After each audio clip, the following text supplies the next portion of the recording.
Hello everyone. In this video, I will show you how to find your QuickBooks license number. First, open QuickBooks on your computer. Wait until the program loads completely and you can see your main dashboard or company file. Now look at your keyboard. Press the F2 key. On some keyboards, you may need to press the Control key and the number 1 at the same time.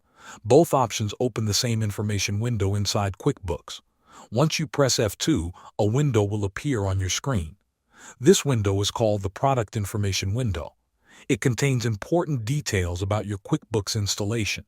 In this window, you will see several pieces of information. Look for the field labeled License Number.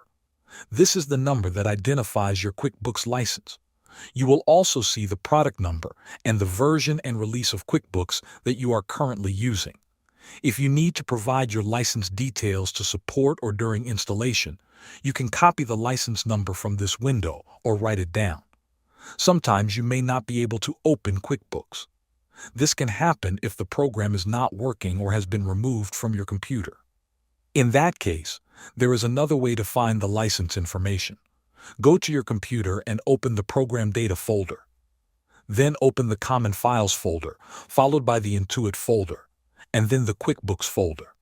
Inside this location, look for a file named qbregistration.dat. This file stores the QuickBooks registration details, including your license information. You can open this file with a text editor to view the stored information. Thanks for watching.